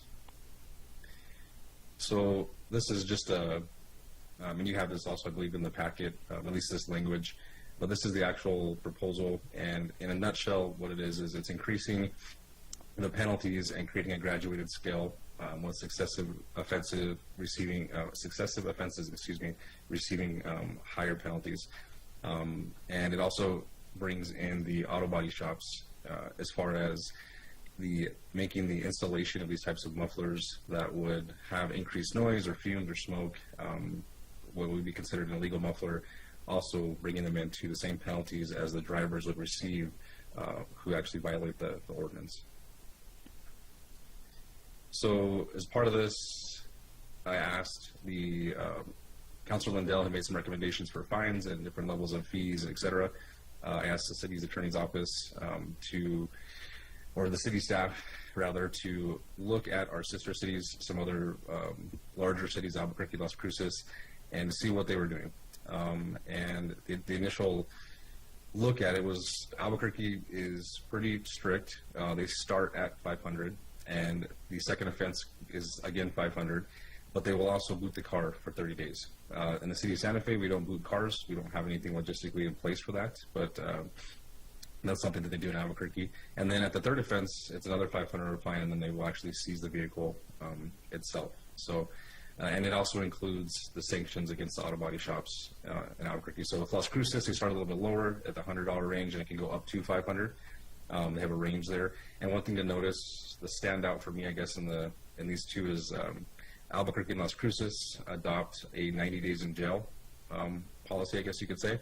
So there's the potential for the fine, the financial penalty, and then there's also the penalty as being in jail 90 days. A judge can actually do the 90 days in jail. So Las Cruces doesn't have anything for successive violations. They don't include anything with the auto body shops. So there was a lot of back and forth with city staff and Councilor Lindell and discussing what would be best. And there is no best, I believe, but I think we'll get into that conversation. But this is the initial proposal, the minimum of being $250 up to the $500 fine. That means that the judge has the discretion to start at $250 and go up to $500. On a second offense or any successive violations after that, it's the $500. And then we adopted some of the language from the Albuquerque ordinance that actually sanctions the auto body shops, which again mirrors the muffler fine for the owner of the shop or whoever is determined to be the responsible party. This is just some questions I tried to put in here to answer for you guys. I figured they would come up. And so what the current police enforcement, it's actually tied, if we want to say, for 2021 and year-to-date 2022. There's 29 citations last year and 29 citations year-to-date. And then if we look at, I talked to Kyle Hebner, the municipal court prosecutor, and talked about the cases that have been filed there just to kind of see what's been going on. So there's been 27 cases filed. 4 of those deferred. You'll see some of the stuff listed there. 15 are pending, so a large majority of the cases are still pending. We don't have a disposition on them. I know that the fix-it ticket will come into conversation tonight, I'm sure. There's been 2 that have been dismissed because the muffler was fixed, and it was no longer making, I guess, the loud or excessive noise. A couple have been dismissed. I talked to Kyle about those dismissals. Those are basically where there might be larger charges to come to play with, let's say racing or reckless driving, and the defendant will plead to one charge, the higher charge, and they will dismiss the lower charge, or some combination of that. And then some that just pled guilty. This is just a little bit of a flow, if you will, flow chart. So are there alternatives to the fine? It starts off with the fine. If there's an alternative to a fine, again, there's no jail time as a part of a penalty. But alternatives could be community service, could be a payment plan. The individual can't afford that, or will afford it all at once, let's say. Is jail possible? And you'll see it says no and yes, and that is true. So no as a penalty, it cannot be used as a penalty. But let's say that if you move to the right there versus fail to comply, there will be a hearing that's set, a failure to comply hearing that the judge will set. And if nobody shows up to the hearing, the defendant, then an arrest warrant is issued for the failure to attend. So that could be a temporary jail stay. They could end up in jail. And then on the side of that, you see, well, if they attend, then that's kind of where the judge will work with them towards a resolution to see why they're not complying and what they can do about that. It's a brief presentation, and with that, let me get the screen back here. Thank you so much, Stacey Champlin. I really appreciate it. We'll go ahead and start having discussions. As Stacey Champlin alluded to, one of the things that the three of us are really looking at is this option for a fix-it ticket. So as opposed to just continuous fines, is how could we potentially implement a methodology so that the ticket requires them to fix the modified muffler as the resolution. So that is what we are currently exploring. Kyle Hibner is doing some research about this right now, but just wanted to set that stage so that as we're having these conversations, that option is currently being explored. So this was pulled by Councilman Villarreal and Councilor Lee Garcia. So I'll go to either of you first, and then I can. Oh, I'm sorry, but you are one of the sponsors. So I'm sorry, Councilor Chavez. It technically would go to you first, and then we'll move to Decibel. Thank you, Chair. I don't have a lot to say. I do want to say I appreciate Councilor Cassett's idea of postponing and just having conversation. I think the main purpose of bringing this forward at all is to finally address an issue that has been coming to us frequently from, with complaints. I know that recently I've been hearing a lot more about just our community that suffers from PTSD and how that's become more of a triggering issue. So the feedback from the community has really transformed, where I think it does have impact on quality of life, but I do think it's something that as the governing body, as city councilors, we need to work together to make sure that we do get it right. So this idea of like a fix-it ticket, I find very interesting. I think that giving individuals an option to address the issue instead of being fined makes a lot of sense. But I just wanted to say I look forward to how we can make this address the issue and not put individuals in situations that we don't want at the same time. So that's it. Thank you, Councilor. Thank you so much, Councilor.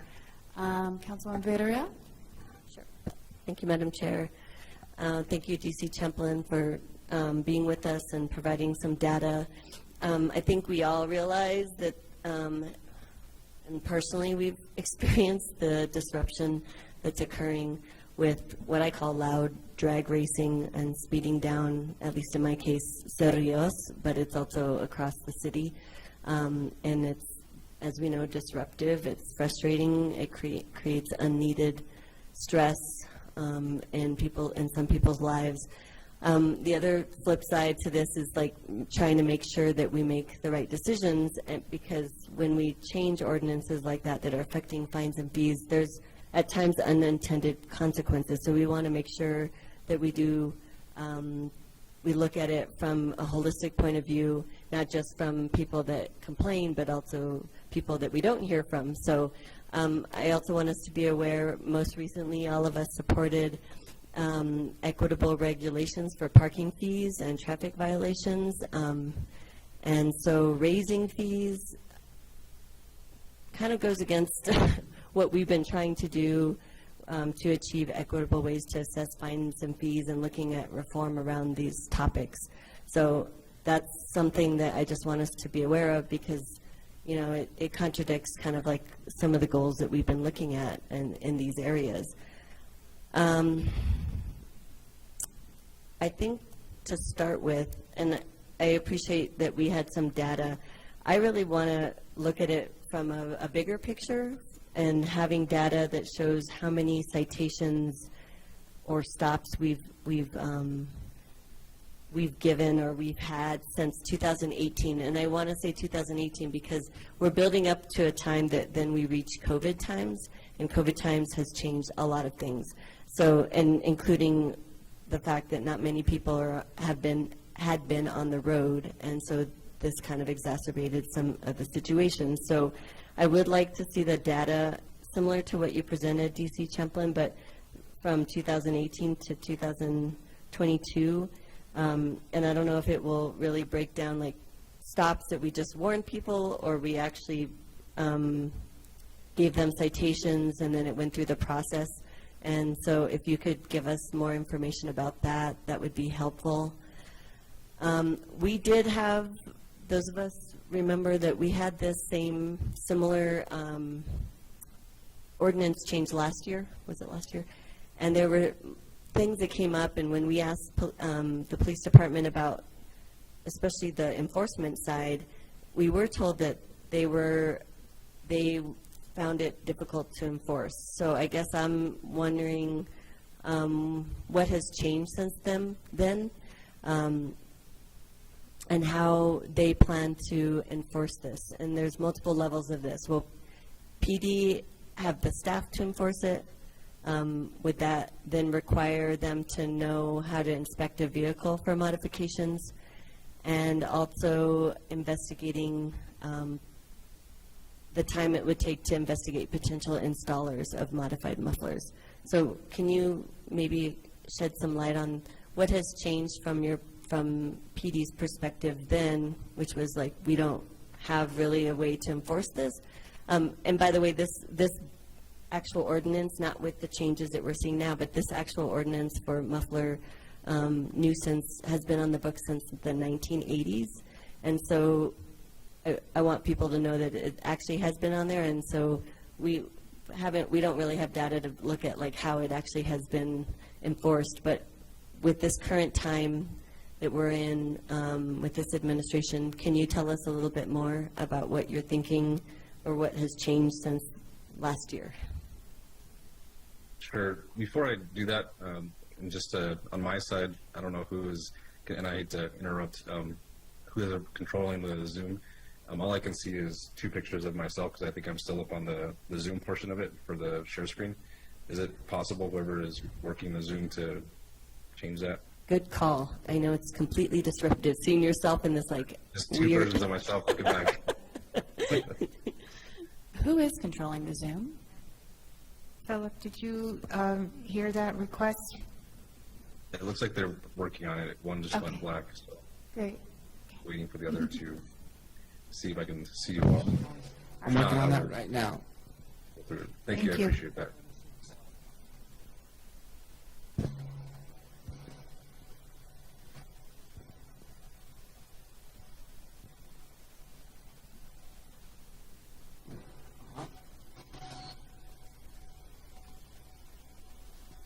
All right.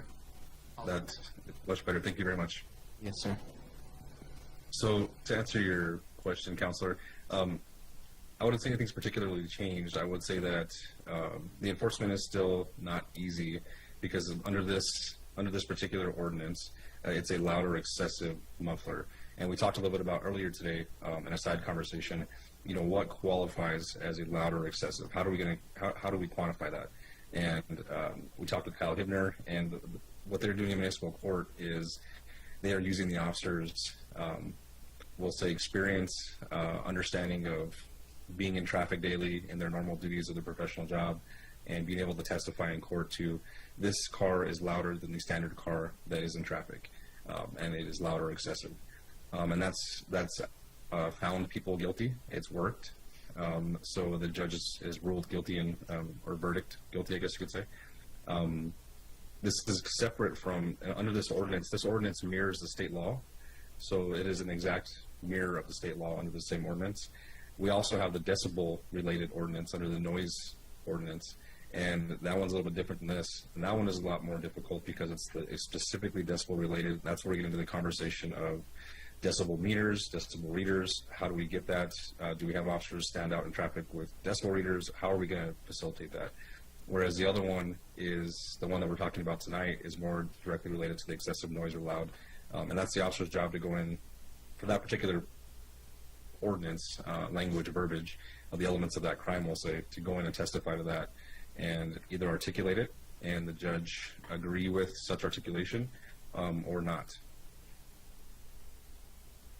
Yeah, I think the experience part is important. I think it was also staff capacity. And the reason why I know that that's an issue is because I could tell you all every night, at the same time every night, when to come to Cerrillos Road because the drag racing occurs. It's at 10:30 p.m. every day, even on the weekends. But I don't hear stops or sirens. So I guess I'm just wondering if, like, in terms of the capacity, what has changed for you all that you consider and that you'd be able to enforce this with the changes? I don't think there was necessarily a catalyst at the police department that changed and sparked the bill amendment. It was more so Councilor Lindell wanting to do something positive or in a positive way, I guess, to start making some change one way or the other to start getting some effective change. But for us, the staffing, and we all know that we're lower staffed right now. We are better than what we went into with the summer. We have 23 vacancies, I believe. We're looking at shortly being at 22. For reference, I think we started the year at around 36 to 37. So we are getting down with our vacancies, which is good. But we do also focus on the muffler enforcement, and we have several times during last year, during this year. I know in 2020 it was a big focus as well. We did a couple of operations. So there are times that we focus on it, but unfortunately we can't. And you are correct, with staffing, we don't have the individuals to focus a whole shift on it, we'll say, unless we're paying them overtime. And we do these operations, a lot of these operations are in an overtime status and they're a volunteer status. So we can't mandate people to come in and do it. And we can put the money aside. We do it for, if you all are, pay attention to our social media, for the Spring Blitz we do every year. It's an annual thing. We put a lot of money towards that and set it aside, and it's more often than not that we're not able to fill all of it as far as the overtime slots go. So it's a little bit of a conundrum for us when it comes to, we are able to enforce it, the staffing does create a problem, and then we get into kind of the verbiage and the languages, how is this going to make it best to where we can most easily enforce it. Right, understood. And so, as it currently is, in the current state that you all are in, what's the priority level of muffler noises right now? So I'll, for lack of a better term, I'll be blunt. It's not that it's not a priority, but it is a low priority. We look at everything from the police department as a threat priority, with the threat being the first priority is a threat to life, obviously. And then after that, it becomes a threat to property. And then after a threat to property, we have time to deal with what we consider a quality of life issue, which is there's no threat to life, there's no threat to property, but it is a quality of life issue. I think there's any number of us, counselors included, that are present tonight that have probably been down in the plaza and have experienced in crazy muffler drive-by and the shock that is, especially when it's echoing in the plaza chamber there. So in the sense of priority, it really, for us, it's calls for service. It's how they come out and they're prioritized. But right now, I would say that as they come in and the complaints come in, we do make an effort. Let's say that we get even for council, let's use yours as an example. In your area, you're a resident, you call in to our office and say, hey, this is ridiculous. It's happening at 10:30. Can you guys please come and help us out? Then it becomes, we move that priority into a different little section where we can now maybe send our area officers over there to maybe focus or hyper-focus on that particular area to try to give you some reprieve. So it's not that it's not a priority, but it is a lower priority. Right, thank you. I guess the other thing I was curious about is how you think PD staff will determine the perceived noise, if the perceived noise is coming from a vehicle that has a modified muffler versus a vehicle that is manufactured to create a louder noise effect or a louder effect when it's speeding up, etc. So I'm curious how you all plan to distinguish that. And then likewise, there's also motorcycles like Harleys, lowriders, older vehicles that need muffler replacement. So how would you all handle those situations versus modifications? So, and that's a great question, Counselor. We've had this discussion a lot of times to determine this guy. We actually had this discussion as a little bit of a side conversation today. We want to make sure that we're targeting the right driver that's violating the ordinance, if that makes sense. We want to make sure we're targeting the people that are racing, that are coming down intentionally revving their engines and causing havoc. And then you have the individuals who, like you said, have older model vehicles. As a matter of fact, one of my captains who oversees the patrol section, he is an auto buff. That's what he does. He builds older vehicles, and he actually came down to Santa Fe to have a muffler installed specifically.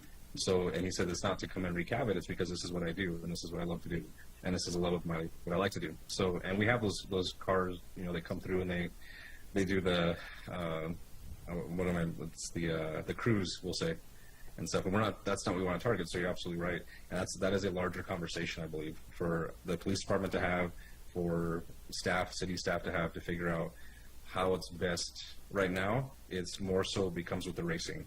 It more so becomes when an officer visually witnesses it and sees the behavior of that driver at that time of that loud noise.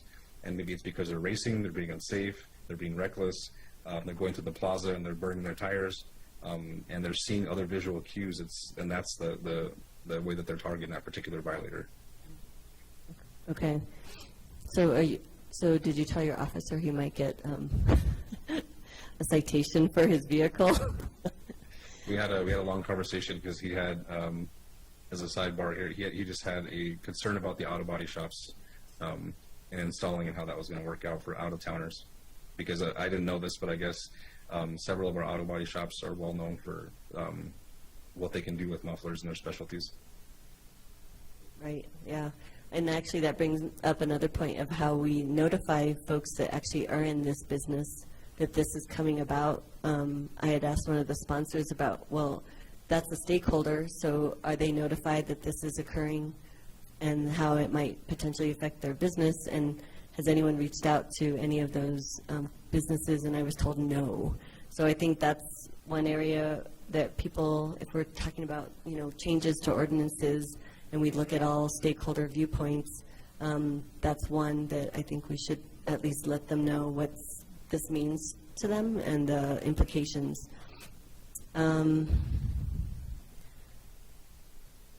So just a question, a couple more questions, but DC Champlin, do you think that this change is supporting public safety? I think that when we look at the I guess we'll say the philosophy of crime and punishment, for lack of a better characterization here, there is a crime and there is a punishment, and generally speaking, we try to deter the crime from happening, or even the thought of the crime happening, so because they know there's a punishment.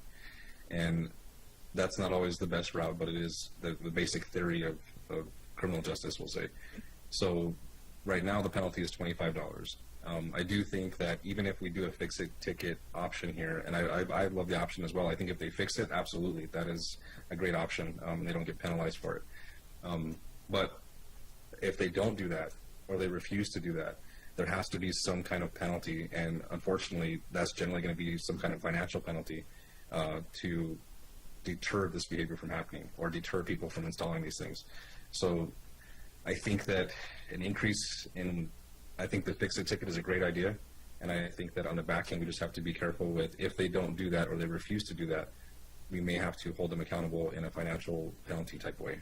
And in that aspect, I think it is a public safety support. Okay. And do you think policing loud noise makes us safer? I think that it's the overall quality of life. Public safety is not just about protecting somebody from getting hurt as far as physically or from damage being, or property being damaged rather. It is also about inserting ourselves into areas, into residential neighborhoods and to the plaza and to other areas where the quality of life matters. And it has to be handled because we have ordinances, and those are criminal ordinances.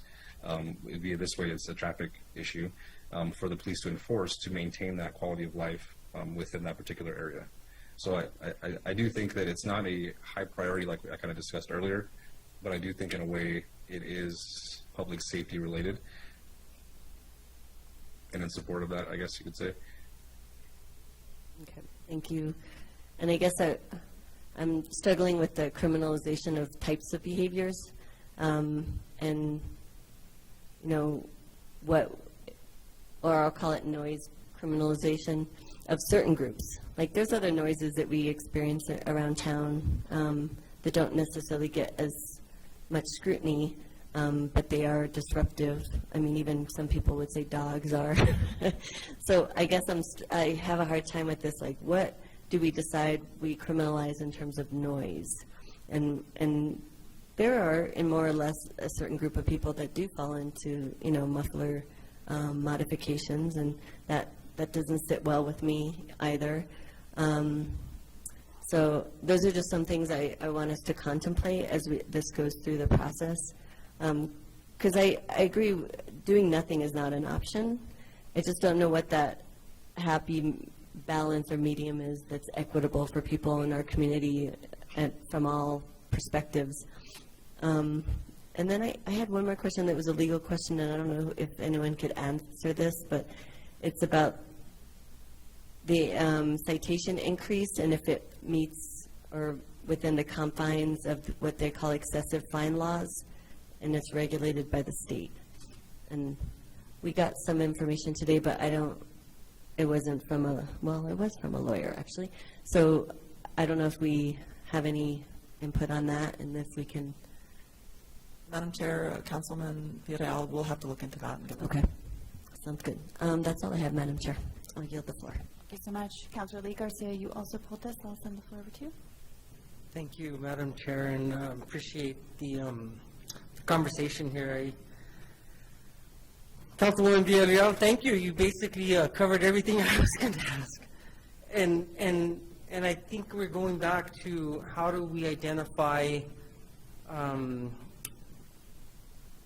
excessive and what metrics are put in place for us to qualify noise that's disruptive. And I think we all realize that it is a huge issue. I mean, Airport Road, Country Club Road, I've had constituents contact me, Jaguar, and I think it ties right into public safety in regards to speeding, and for sure quality of life. I mean, when these type of instances are happening, especially after 10 o'clock, and when people are trying to wind down and rest for the work week or work day, it's disruptive, and so you know, I do like the idea of investigating more of a fix-it type of, you know, what could be the steps for remediation, and could there be certain permits issued, special permits in regards to, you know, I'm in automotive, and I do know outfit shops that work on mufflers, that work on exhaust, and again, how does this affect their livelihood? I appreciate that question or comment by Councilwoman Villarreal. And so, how do we find a happy median? How do we address this issue in regards to noise? I think for the governing body, our last governing body meeting, the owner of La Fonda brought the instance of noise up and down, I believe, San Francisco Street. And I can say I was staying at La Fonda, I was fortunate to stay at La Fonda last couple weeks ago, and sure enough, it's noisy downtown.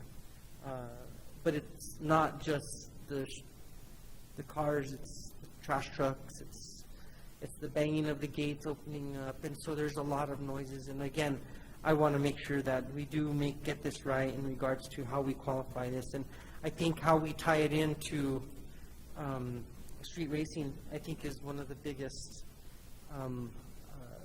points that we need to focus on, because public safety, when most of the time when somebody can sit at a street light and rev their engine and create a loud noise. Let's say I took the headers off of my engine and there's straight pipes. And I am a car guy, so I like that rumble sound, and at times like to take the car out and, you know, safety. But again, how do we mitigate noise as being public safety, and ensure we do need to focus on how we enforce this for quality of life, but I think it ties into a bigger issue, which is street racing and modifications that create vehicles. So, you know, more than questions, comments, and I think that I appreciate this being pulled and tabled, I guess, for another day. But I'm for helping out with what we can do to minimize this issue, and at the same time reach out to the community in regards to how does this affect everyone, including shops that do this, and people who are car people. You know, I do see where I think that having some sort of metrics or decibel meters is so important, and then falling back on officers and their ability to identify, well, this is definitely disruptive. And so I do appreciate the comments from DC Chaplain and from my colleague here, Councilwoman Villarreal. Thank you. I'll yield the floor. So much. Any other questions, comments? Councilor Michael Garcia. Thank you, Madam Chair. Thank you, Director Cho. Thank you, DC Chaplain, for being here tonight. I think we've all been victims of the loud noises that we've heard. As Councilwoman Villarreal said, she hears them on Cerrillos. I don't know if the start line is on her side of Cerrillos or the finish line, because I hear the same noises, and it's especially on summer nights. You can tell folks are out and about. And following up on what Councilor Garcia had mentioned around decibel meters and utilizing that as a foundation for the scientific data that will, I guess, help the judicial system in regards to prosecuting cases where it doesn't then take the interpretation of the officer, and it might take some weight off of you and your team, DC Chaplain. And I guess my question around that is, you had mentioned using meters, and do you see challenges with that? And I guess my question goes around, because Santa Fe is not isolated to this problem. Other cities that are looking at installing decibel meter reading systems, I think New York City has been doing it for almost the last year, where they've got the noise cameras, and they're using decibel readers to issue tickets, and then they've got a fix-it ticket first issued. And I guess my question revolves around to DC Chaplain. One, has the force looked into that type of system, a noise camera system? And two, and coupled with that, what challenges, support, success, et cetera, do you see if officers were to carry decibel readers with them as well? Again, I want to make sure we're equipping you and your team with as much tools as possible to say, just like you've got a radar gun, we clocked you going 35 and a 25. Here's the evidence. A decibel reader could say, well, you've exceeded the allowable amount by X amount. And so I guess just to help me understand and help where you and your team are coming from, is that a useful tool? Is it not a useful tool? So I guess I'll go ahead and end there, and just if I could get maybe some background clarification and further info from you. Sure, Councilor. Those are common questions. You're not the first to ask, so they're good questions. So are we looking into other types of technology? And I'm glad that you mentioned New York City. I actually just read an article about it a few weeks ago, and I tried to follow up with it today in anticipation of a different meeting that we had on this, a sidebar conversation. They started it back in February 2022, and they started as a pilot program. And they're noise cameras. They're noise camera decibel readers. And what they do is so we've looked into this, and we're in the process of that. It's a long process. There's only, and speaking with Chief Joy, he was in the initial meeting with this, there's only, I believe, 2 cities right now, maybe in the nation, that are doing this type of enforcement this way with these machines. And in those two cities, they are civil machines, or civil citations rather. So they don't issue a criminal citations, much like the STOP program we've talked about in the past.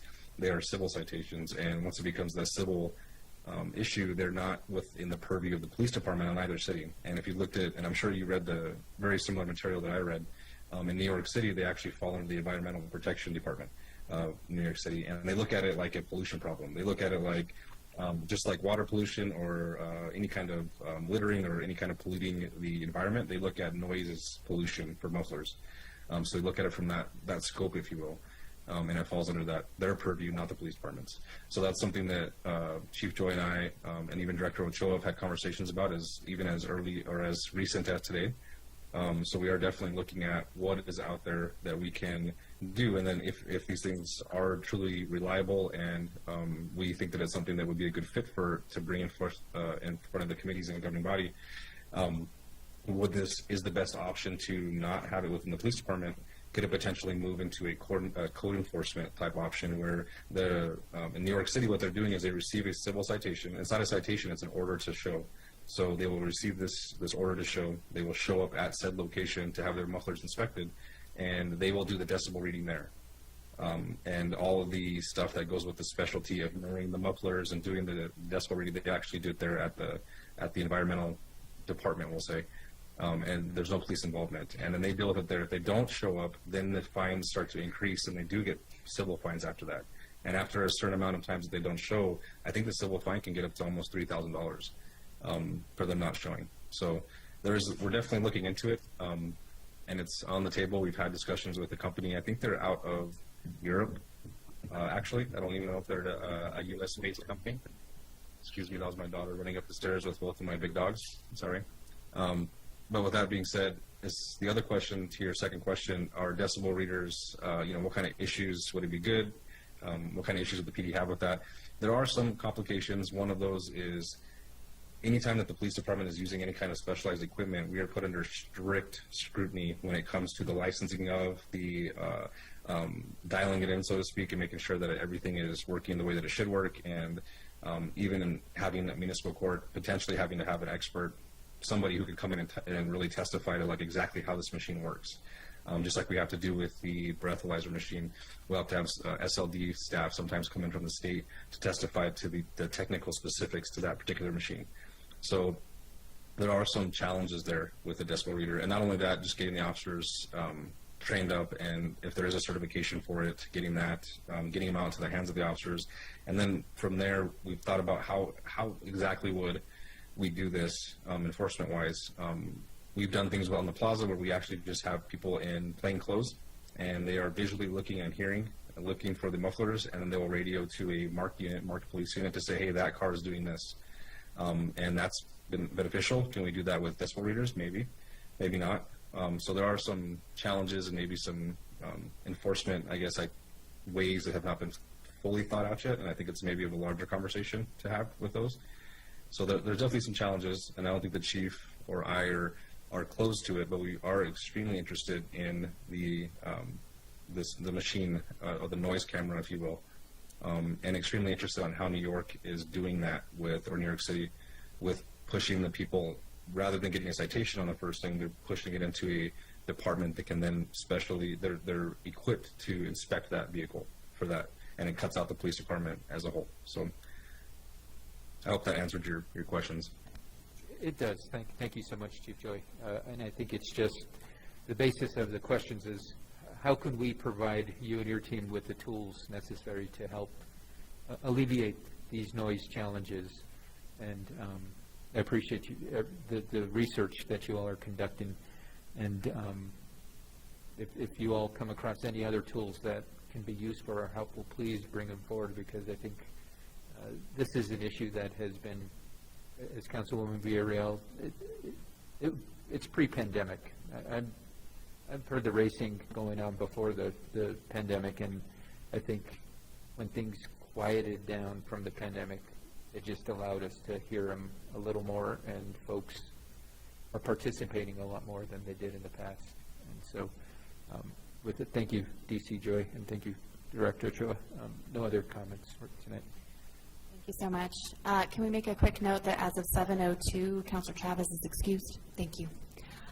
I will just follow up with just a few additional questions. Thank you so much to my colleagues for, this is this is a really interesting conversation. On the surface, I think a lot of people feel that this is really cut and dry, but there are all of these different factors and all this different information to look into. A couple questions. So when did Albuquerque and Las Cruces implement their changes to these vehicle noise / muffler laws?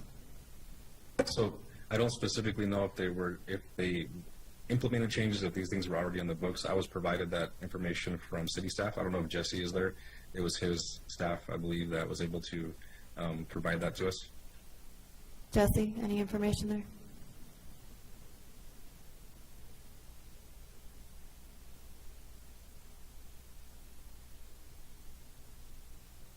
Thank you, Madam Chair. Jeff did most of the research on this prior to the drafting, so I'd have to check with him on any dates. Okay. I guess what I'd really be curious about is what impact they've seen, of course, and especially because Albuquerque does have this separate provision on the auto shops and,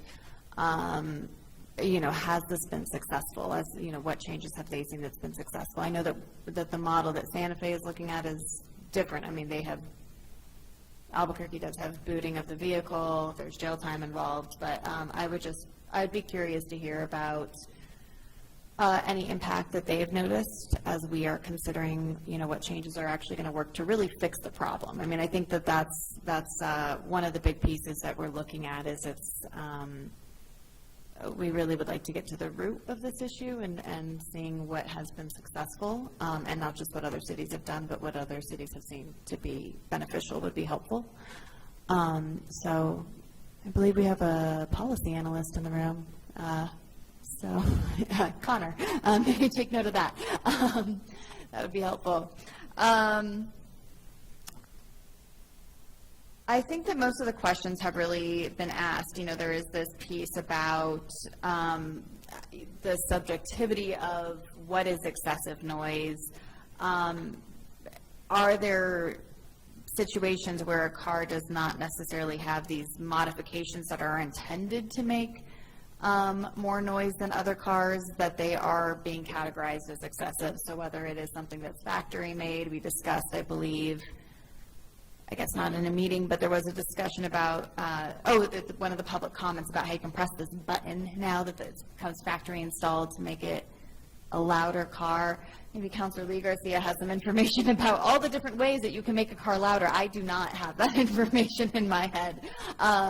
But when we are seeing citations, or when you are seeing citations, how frequently has something been done to the car to make it louder as opposed to it being older or it being a factory factory made that way? Do you happen to have that information, DC Champlin? I don't have the specific data to it. I do know that in talking with Kyle Hibner today with the municipal court, I do know that it's not uncommon for when a loud muffler citation is issued, for there also to be a reckless driving citation issued, or a racing citation issued, or a speeding citation issued. So it's not uncommon to see those together, but I wouldn't know the specific data on that, not even anecdotally.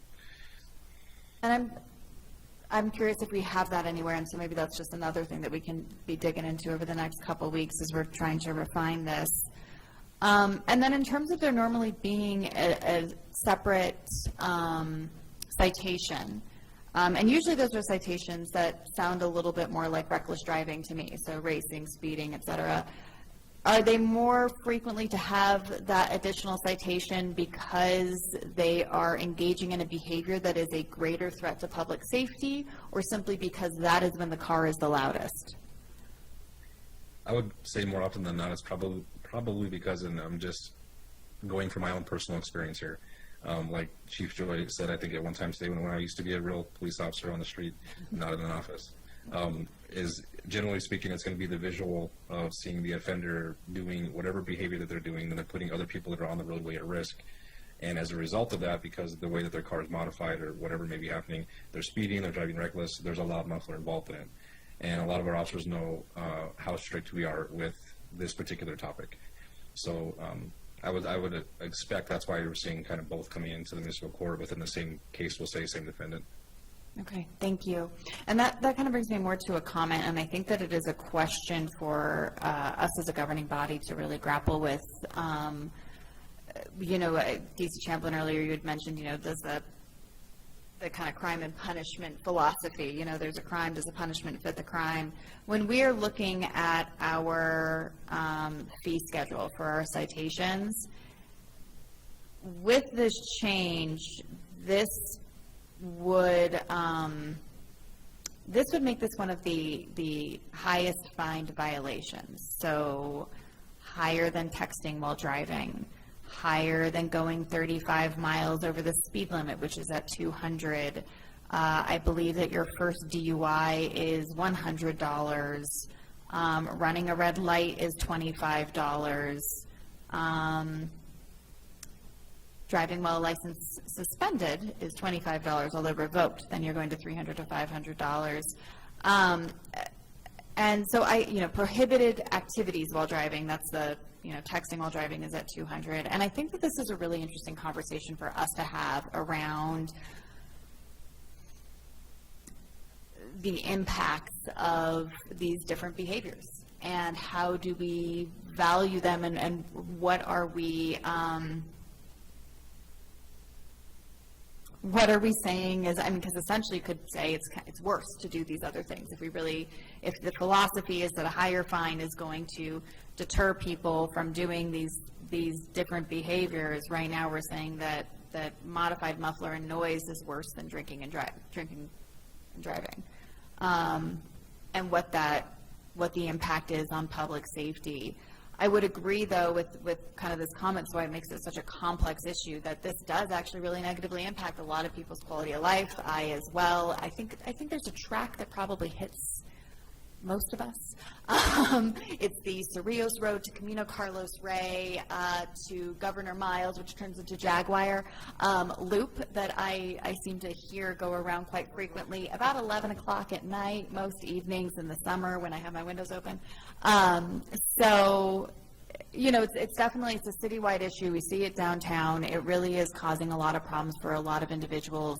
There are people with PTSD. I know we've heard from people who have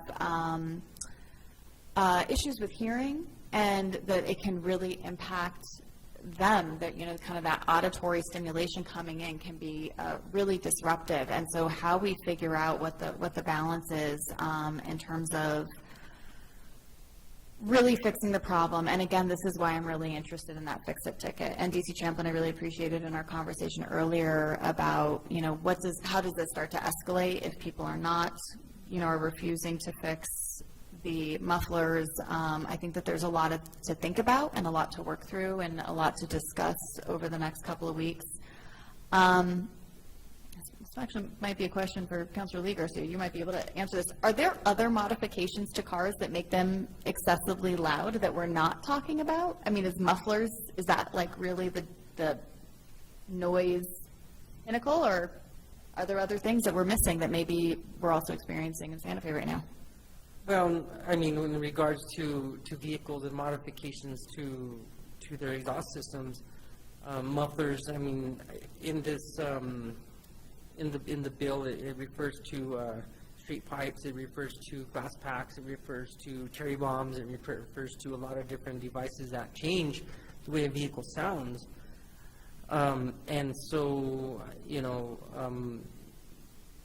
it's as simple as removing the heads off of your engine, and now you have a vehicle that sounds like a race car. And, well, maybe we should have a racetrack somewhere, a drag strip, sanctioned by the city. So I appreciate involving me in that question and answer session right there, and going back to noise. There are many things that you can do to a vehicle to make it louder, and there are so many aftermarket modifications that you can buy that are you either take it to somebody or you can order full exhaust systems and just bolt them on and bolt them off. You can actually do them yourself, which is not that difficult if you have, the ability to do so. And so, again, that's where I think this conversation in regards to how modifying your vehicle ties into the public safety aspect of things. And, trying not to exclude the car clubs that are so, we have car shows downtown, and a lot of those cars may not meet the specifications, and so I think those are just, I really think it would be very beneficial to bring in some automotive shops that do this, so they can give their 2 cents in regards to, what they do and what they see on a daily basis, and what requests are asked of them in order to just make the vehicle louder, or does it perform better? All of these different questions. And so, there's so many different ways to modify your vehicle. Thank you for the question there. Yeah, thank you so much. I appreciate you having some of that insight on this and being able to add that to this committee's discussion. I guess the other piece is that could somebody have a modified muffler that modifies it in such a way that it is not causing excessive noise? And so do we want to hit all modified, is there a modified muffler that we're okay with because it changes? I obviously know very little about cars. I know that my car is white and a hybrid, and that's about it. And my son fits in it. But, are there, I think that there really is a lot of this exploration that we need to be looking at, and bringing in a lot of these different communities to really fully understand what is going on. So I think with that, we've had a pretty robust conversation. If nobody else has anything, I would move to postpone this item until the October 5th plus 19th meeting, I'm assuming is the next one. Am I correct on that date? Yes. So to postpone this item until the October 19th Quality of Life Committee meeting. Is there a second to that motion? Second. Okay, we have a motion and a second. Is there any further discussion? Councilor Michael Garcia. Thank you, Madam Chair. Councilor Lee Garcia brought up bringing the auto mechanics community to the table. I would also recommend bringing the auto dealerships as well as the motorcycle dealerships. A lot of the time when I hear a loud whizzing by vehicle, it's a street bike, and I'm not a street bike expert. I don't know if those are modified or if those come stock, and that's where I think bringing these specific dealerships to the table can tell us this is how we sell them off the lot. I think it would help us as we're moving towards this process. That's all I got, Madam Chair. Thank you so much, Councilor. Wonderful suggestion. Any other comments or questions by the committee before a vote? And if not, can I please get a roll call? Yes. Yes. Yes. Yes. Thank you so much. Thank you so much, Kira. Thank you, DC Champlin, for being here. Really, really appreciate the conversation and the insight and all the data, and it will continue. So we look forward to seeing you in a couple of weeks. Okay, moving on. We have no discussion items, no executive session, and on matters of staff. Any matters from staff today? I have no matters to discuss today, Madam Chair. Thank you. Concur. Thank you. Okay, wonderful. Any matters from the committee? Okay, matters from the chair. I just want to thank everybody for this conversation, and really working on this kind of new process where we hold it and the committees work on it. I think that this was a great experiment in how this works. So just thank you all for the conversation. Next meeting is Wednesday, October 19th. And with that, at 7:18, we are adjourned.